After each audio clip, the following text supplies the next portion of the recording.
राजा और रजवाड़ों के लिए राजस्थान हमेशा से ही जाना जाता है। आज हम आपको ऐसे ही राजस्थान रियासत के राजा मानसिंह की कहानी बताएंगे।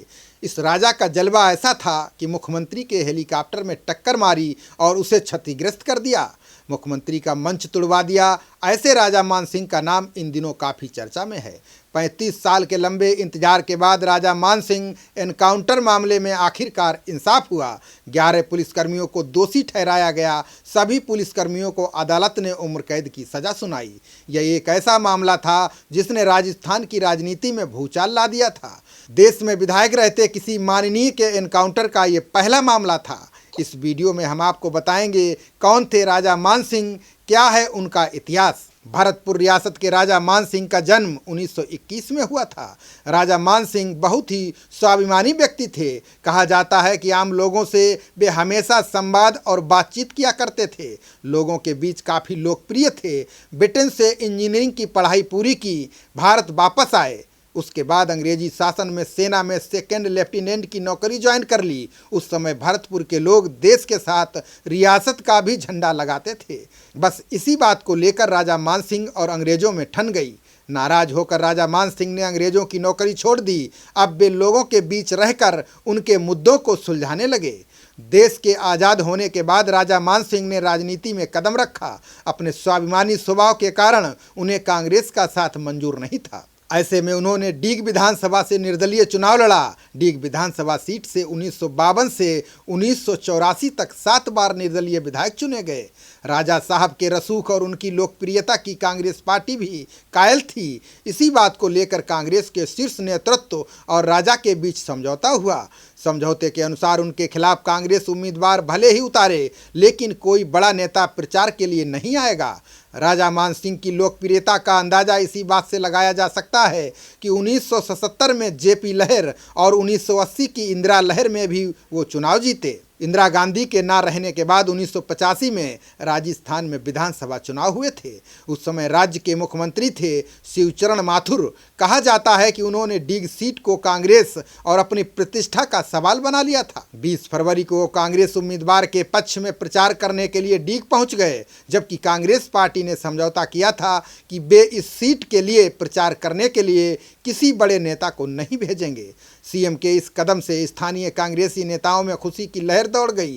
कांग्रेस कार्यकर्ताओं ने जगह जगह राजा मानसिंह के पोस्टर फाड़ने शुरू कर दिए थे। राजा मानसिंह को कांग्रेस से ऐसे व्यवहार की उम्मीद नहीं थी। ये बात उनको नागवार गुजरी। राजा मानसिंह को कांग्रेस की ओर से मिला ये धोखा बर्दाश्त नहीं हुआ।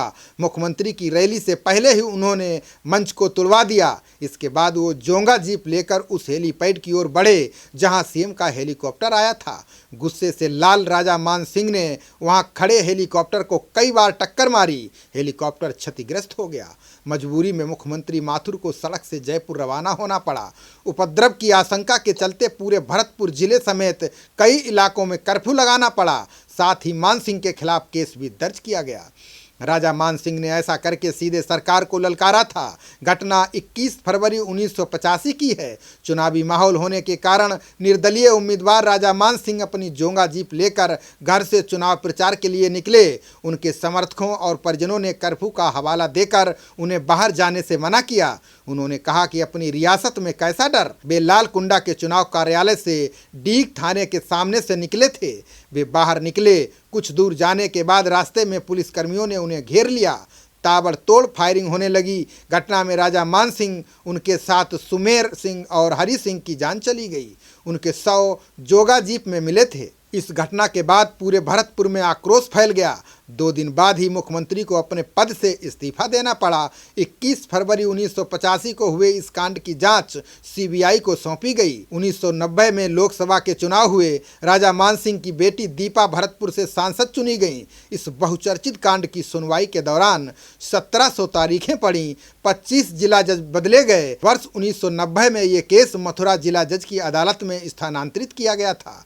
कुल 78 गवाह पेश हुए, जिनमें से 61 गवाह वादी दोषी पक्ष ने पेश किए और बचाव पक्ष ने 17 गवाह पेश किए। इस कांड में 18 पुलिसकर्मियों के खिलाफ मुकदमा दर्ज कराया गया था। सुनवाई के दौरान एएसआई नेकीराम, कांस्टेबल कुलदीप और सीताराम का निधन हो गया। सीओ कान सिंह भाटी के चालक महेंद्र सिंह को जिला जज की अदालत पहले ही बरी कर चुकी है। 22 जुलाई 2020 को अदालत ने फैसला सुनाया। दोषी पाए गए 11 पुलिसकर्मियों को आजीवन कारावास की सजा सुनाई गई। राजा मान सिंह की पुत्री कृष्णेंद्र कौर उर्फ दीपा सिंह अपने परिजनों के साथ बुधवार को फैसला सुनने के लिए पहुंची थी। खबरों का सिलसिला जारी रहेगा। देखते रहिए जनप्रवाद। नमस्कार।